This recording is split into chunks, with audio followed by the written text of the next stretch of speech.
નમસ્કાર મિત્રો, જ્ઞાન વિશે ચેનલમાં આપનું હાર્દિક સ્વાગત છે। આજે આપણે દાતા અંબાજી મંદિરનો ઇતિહાસ શું છે અને અંબાજી મંદિરનું પૌરાણિક મહત્વ અને અંબાજી મંદિરની સ્થાપના કયા રાજાએ કરી હતી અને અંબાજી મંદિરના દર્શનનો સમય અને આરતીનો સમય ખરેખર શું છે તેવા અલગ અલગ રહસ્યમય વાતો કરવાના છે। તો પછી વધારે વાત ન કરતા જોઈએ આગળની વાત। અંબાજી મંદિર ઉપરાંત અહીંયા સનસેટ પોઈન્ટ, ગુફા, ગબ્બર અને આજુબાજુ સુંદર સ્થળો જોવાલાયક છે। આજે અમે તમને આ વિડીયોમાં ગુજરાતના અંબાજી મંદિરની સંપૂર્ણ માહિતી જણાવશું। અંબાજી મંદિર ગુજરાતના બનાસકાંઠા જિલ્લામાં આવેલું છે। માતા અંબાનું પ્રસિદ્ધ મંદિર છે। ગુજરાત અને રાજસ્થાનની બોર્ડર પર અંબાજી મંદિર ભારત દેશના પ્રાચીન મંદિરોમાંનું એક છે। 51 શક્તિપીઠોમાંનું એક પ્રસિદ્ધ મંદિર છે। માતા અંબાના પરમ ભક્તોને અપાર શ્રદ્ધા છે। એમ કહેવામાં આવે છે કે અહીંયા માતા સતીનું હૃદય પડ્યું હતું। અંબાજી મંદિરમાં માતાના ગ્રહણમાં માતાની કોઈ પણ છબી નથી। એનો ઉલ્લેખ તંત્ર ચૂડામણીમાં પણ કરવામાં આવ્યો છે। અંબાજીમાં માતાના પવિત્ર યંત્રની પૂજા કરવામાં આવે છે।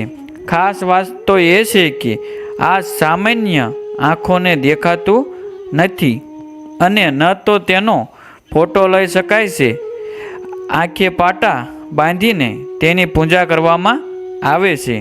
અંબાજી માતાનું મૂળ સ્થાન ટેકરીની ટોચ પર છે। ગબ્બર પર્વતની ટોચ પર અંબા માતાનું મંદિર છે, જે 999 પગથિયા ચડીને પહોંચી શકાય છે।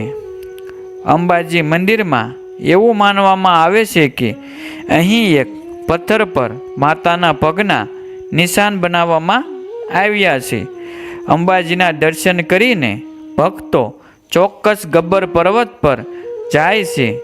ભાદરવા મહિનાની પૂર્ણિમાના દિવસે દેવીની પૂજા કરવામાં આવે છે અને અહીં મંદિરની બહાર અદ્ભુત મેળો લાગે છે। મોટી સંખ્યામાં ભક્તો અહીં ઉમટી પડે છે।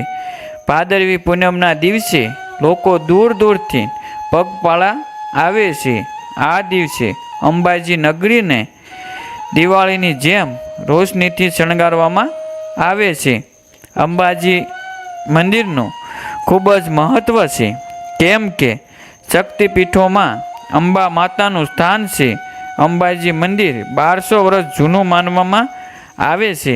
અંબાજી મંદિરનો જીર્ણોદ્ધાર કાર્ય 1975થી શરૂ કરવામાં આવ્યો હતો। ત્યારથી લઈને આજ સુધી મંદિરનું પુનઃસ્થાપન કાર્ય ચાલી રહ્યું છે। નવરાત્રિના આ 9 દિવસોમાં ભક્તોની મોટી સંખ્યા અહીં દર્શન કરવા માટે આવે છે। નવરાત્રિના સમય દરમિયાન માતાના પાંગણામાં જ ગરબા કરીને શક્તિની પૂજા કરવામાં આવે છે।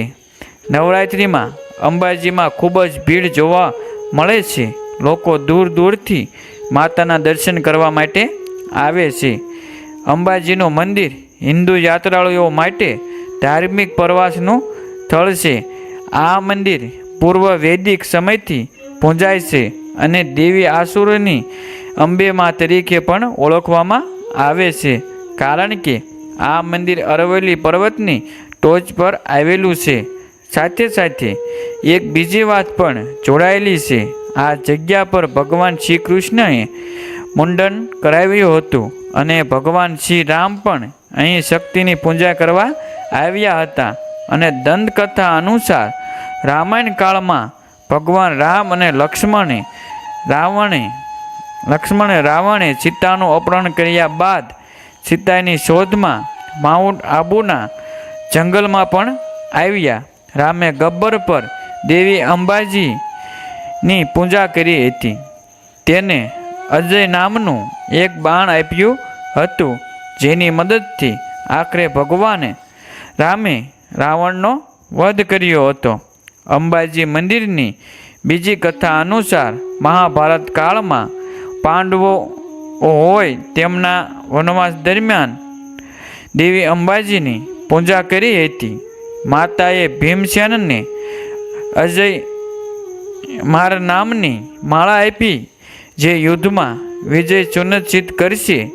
પાંડવોએ વિરાતાના દરબારમાં છુપાઈને પોતાના વનવાસના છેલ્લા વર્ષમાં મૃણાલનો વેશ ધારણ કરીને અર્જુનને દેવી પોશાક આપ્યો હતો. અન્ય એક દંતકથા અનુસાર વિદર્ભના રાજાની પુત્રી રૂકમણીએ ભગવાન કૃષ્ણની તેમના પતિ બનવા માટે અહીં દેવી અંબાની પૂજા કરી હતી. તેઓ અંબાજી મંદિરનો ઇતિહાસ છે. દેવી શક્તિ બ્રહ્માંડની સર્વસ્વ વૈશ્વ શક્તિ અથવા આદિશક્તિનું સ્વરૂપ છે અને તે અનિષ્ટ પર મેળવવા માટે જાણીતી છે. દેવી પ્રકાશના વર્તુળ તરીકે ચારે બાજુ હથિયારો સાથે માનું ચિત્ર દેખાય છે અને તેને મહિષાસુર મર્દિની તરીકે પણ પૂજા કરવામાં આવે છે. અંબાજી મંદિરની મુલાકાતે આવતા ભક્તો અંબાજીના રૂપના અવતાર લેતી દિવ્ય કૌશિક શક્તિની પૂજા કરે છે. આ મંદિર દેવી શક્તિનું હૃદયનું પ્રતીક માનવામાં આવે છે અને ભારતમાં મુખ્ય 51 શક્તિપીઠોમાંનું આ એક મંદિર છે. અંબાજી મંદિર વલ્લભી રાજા અરુણસેન દ્વારા 16મી સદીમાં બનાવવામાં આવ્યું હતું. સૂર્યવંશી કુળના સભ્ય હતા. અંબાજી મંદિર આધ્યાત્મિક તેમજ સ્થાપત્યનું ખૂબ જ મહત્વ ધરાવે છે કેમ કે તે 51 શક્તિપીઠોમાંનું એક છે અને એવું માનવામાં આવે છે કે તે દેવી સતીનું હૃદય અંબાજી મંદિરના સ્થળ પર પડ્યું હતું માટે તે શક્તિપીઠ બની ગયું. અંબાજી મંદિરનું સ્થાપત્ય ખૂબ જ કલાત્મક અને અદ્ભુત છે જે ભારતીય સંસ્કૃતિ અને પરંપરાઓની આવે છે. 103 ફૂટની ઊંચાઈએ મંદિરની ટોચ પર એક ઝાંઝરમાન કલર શોભે છે. આ ભઠ્ઠીનું વજન 3 થી વધુ છે અને તે ખાસ પ્રકારનો સફેદ આરસ પાણામાંથી બનાવવામાં આવ્યું છે જે આરાસુર પર્વતની ખાણોમાંથી લાવવામાં આવ્યા હતા અને તે શુદ્ધ સોનાની સાથે ચડાવવામાં આવ્યું છે જે માતા અંબાજી અને ત્રિશુલનો પવિત્ર ધ્વજની સાથે જોડાવવામાં આવ્યું છે.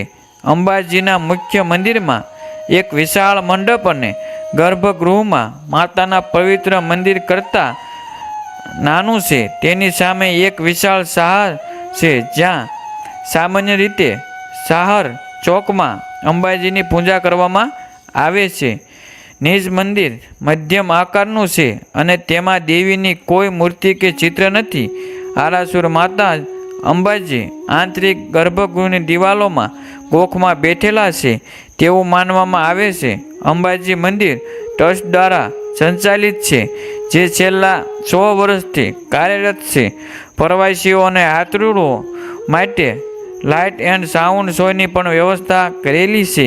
મંદિરના મોટા ભાગો જેવા કે નિજ મંદિર ગ્રહ પ્રભુ દ્વારા આગળ શક્તિ અને અન્ય વિસ્તારોમાં કલાત્મક આવરણ જોવા મળે છે અને મંદિરના ટ્રસ્ટ દ્વારા ત્યાં સંચાલન કરવામાં આવે છે.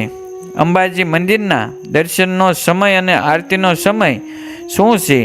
અંબાજી મંદિર દરરોજ સવારે 7 થી રાત્રે 9:15 સુધી ખુલ્લું રહે છે. અંબાજી મંદિર સવારે અંબે માના યંત્રના દર્શન માટે ખુલે છે અને વરસાદના દિવસોમાં મંદિર સવારે 7 થી રાત્રે 9 વાગ્યા સુધી દર્શન માટે ખુલ્લું રહે છે અને જ્યારે શિયાળામાં મંદિર સવારે 7 થી 8 વાગ્યા સુધી દર્શન થાય છે અને માતાની આરતીનો દરરોજ સવારે 6 વાગ્યે કરવામાં આવે છે અને મધ્ય આરતી સવારે 7 થી 8 વાગ્યા સુધી કરવામાં આવે છે અને રાહુ આરતી બપોરે 12 વાગ્યે અને સંધ્યા આરતી સાંજે 7 થી 7:30 વાગ્યા સુધી થાય છે.